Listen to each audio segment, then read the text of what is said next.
actores del nuevo tiempo. Quiere decir que vamos a tratar de concientizar a las personas para este despertar de conciencia, es decir, tratar de expandirle su mente a la idea de que en un universo tan grande todo es posible. Lo raro no es de que pueda haber vida en otros lugares, sino lo raro sería que no lo hubiese. Y bueno, ahora los voy a dejar con mi compañero Diego para que se presente. ¿Qué tal a todos? Gracias por asistir a esta conferencia. Bueno, yo soy Diego Rosell, seguro varios ya me han conocido en YouTube por algunos videos que tengo. He venido desde hace tiempo dando entrevistas, hablando de estos temas, que es el tema OVNI.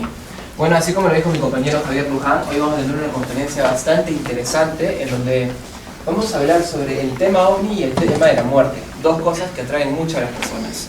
Yo me especializaba en el estudio de todo lo que es la fenomenología OVNI, pero no solamente en la actualidad, sino en las culturas ancestrales, así como también la metafísica y sobre todo el Cristo histórico.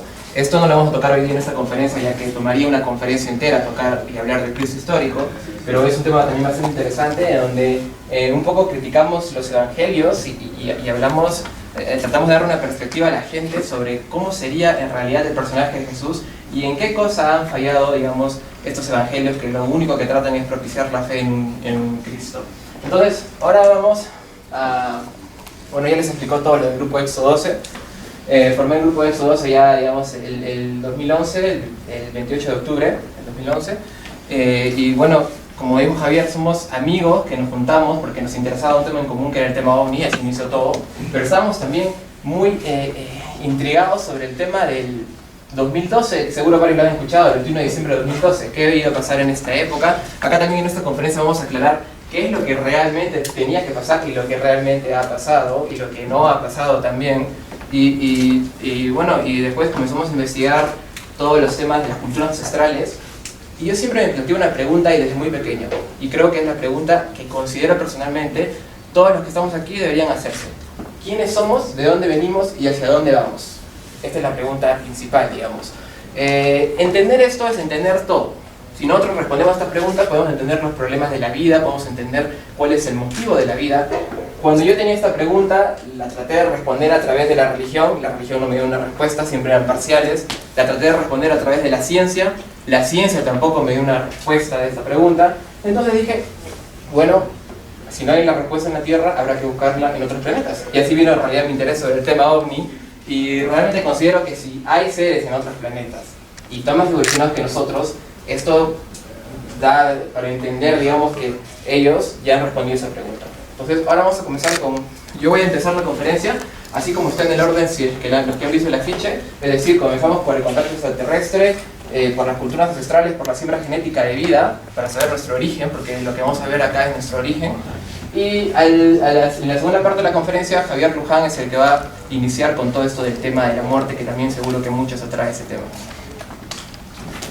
La conferencia se llama el contacto terrestre, el origen de la humanidad y el despertar de conciencia. He separado en tres cosas.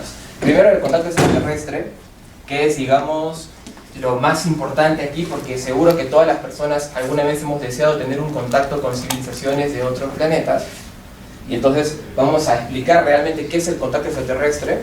También el origen de la humanidad, que digamos que es otra parte importante. Yo considero que para entender qué viene nuestro futuro, tenemos que entender cómo fue nuestro pasado. Entonces el origen de la humanidad es, vamos a plantear una teoría bastante interesante, digamos, que de repente va a cuestionar un poco las teorías que conocemos, como las teorías bíblicas que tenemos, las de Adán y Eva, como las teorías de Darwin, por ejemplo, que no tienen nada que ver con esas, pero que realmente cuando ustedes lleguen a esta parte van a darse cuenta que la teoría bíblica y la teoría de Darwin van a complementarse las dos y van a formar una tercera teoría que tendría que involucrar sí o sí a seres de otros planetas.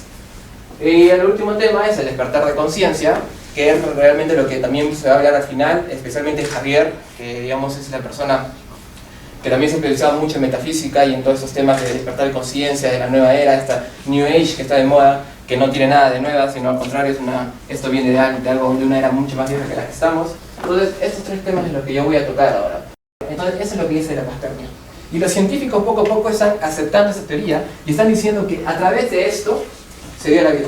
Muy bien, si esa teoría la tomamos como cierta completamente, el cual personalmente creo que sí es cierta, pero no creo que funcionó para la Tierra, pero ahora vamos a explicar por qué.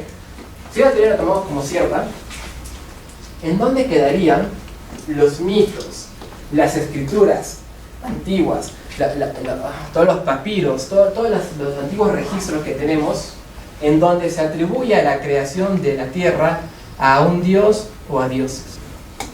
Todas las culturas ancestrales, todas sin excepción, desde la cultura inca, la cultura egipcia, la cultura maya, todas las culturas nos hablan de que la creación del hombre ha tenido que ser por entidades que vienen de fuera de la tierra.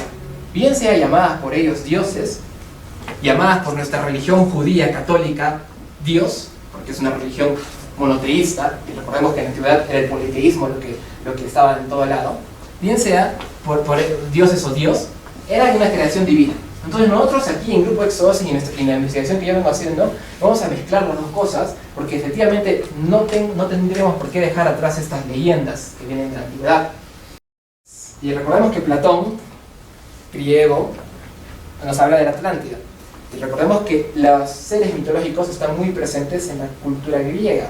Y es que efectivamente los atlantes hacían modificaciones genéticas, colocaban un pez con un mango y comenzaban a hacer cosas. Por eso es que cuando uno ve un dibujo animado y habla de la Atlántida, siempre hay sirenas. Esto es clásico, hasta los que cuidan la puerta de Atlántida son sirenas hombres. O sea, esto es que claramente está ligado todo lo que es la mitología con los atlantes, estos hijos extraterrestres. Señores, esto ha sido la conferencia hasta ahora, espero que les haya gustado. Gracias.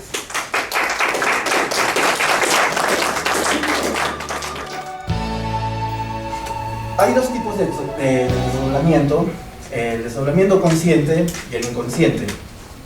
El consciente se logra a través de varias prácticas continuas que vendrían a ser la respiración, la meditación, la concentración y la relajación total del cuerpo. De un programa de televisión donde hablan de la muerte, el libro tibetano de los muertos revela cómo sería la vida después de la muerte. Este libro sería todo un proceso donde al individuo se le diría todo lo que le va a esperar después en este plano.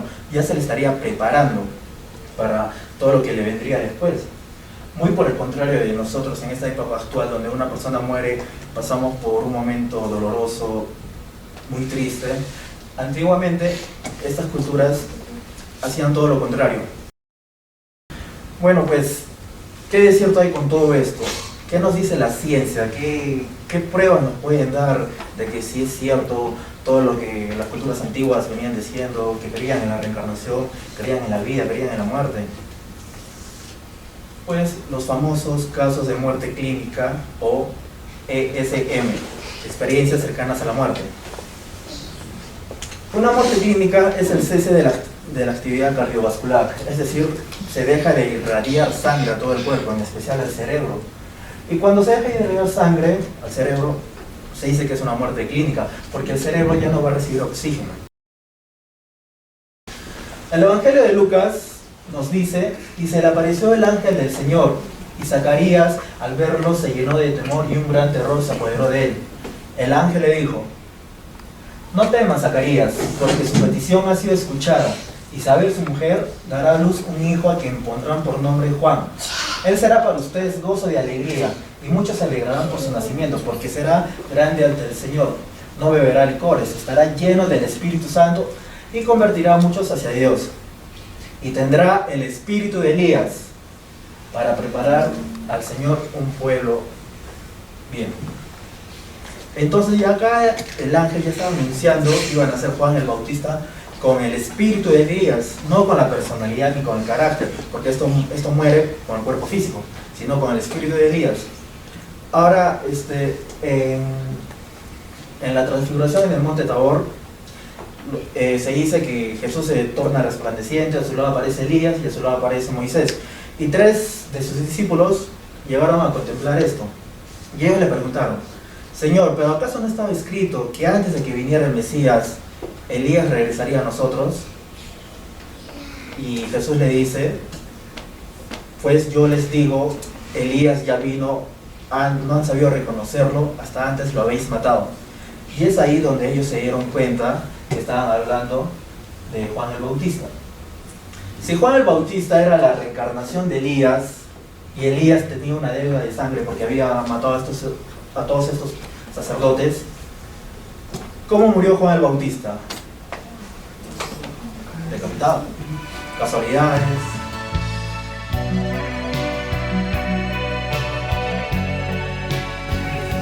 yo tengo una pregunta, o sea, ¿por qué, o sea, lo que es la reencarnación se da así entre personas conocidas, como estaba diciendo de Isaías, o sea, y después con Juan el Bautista, ¿no? O sea, y un ejemplo de ahora, o sea, en estos tiempos me podrían dar, o sea, no, la reencarnación, ¿por qué, o sea, se logra saber quién es, o sea, qué persona está reencarnada en cada persona, ¿no? Y, o sea, podría tener un ejemplo, ¿no? A lo que es, por ejemplo, en el 2015, ¿no? ¿Quién ha reencarnado en quién? Algo así. Ya. En realidad, cuando un espíritu reencarna en una persona, es muy difícil, digamos, saber a quién le perteneció ese espíritu antes. Pero sí se puede saber por distintas cosas, digamos que pequeñas, pero sí se puede saber. Por ejemplo, que la persona la cual ha reencarnado un espíritu de otra, lleve distintos comportamientos que son semejantes a la persona de la cual ha reencarnado. Es decir, o sea, lleve con él un comportamiento de la persona anterior. Recordemos que, como Javier lo explicó, el cuerpo del carácter y la personalidad se muere con el cuerpo físico a cabo de los 3 días. Es por eso que cuando se te muere un pariente, siempre le escuchas que se te despide. ¿Por qué? Porque 3 días está en este plano, digamos, y después ya desaparece. Entonces, pero sin embargo, aún se mantiene esa personalidad en cierta forma. Entonces se ha dado casos, no solo como Javier dijo en el caso de Elías, sino casos actuales, en los cuales pues efectivamente ha habido reencarnaciones incluso de familiares. Te estaba diciendo de que un fantasma cuando se está haciendo contacto, por así decirlo, es porque de alguna manera está buscando algo, está buscando un objetivo. ¿Por qué un niño fantasma podría estar pidiendo ayuda?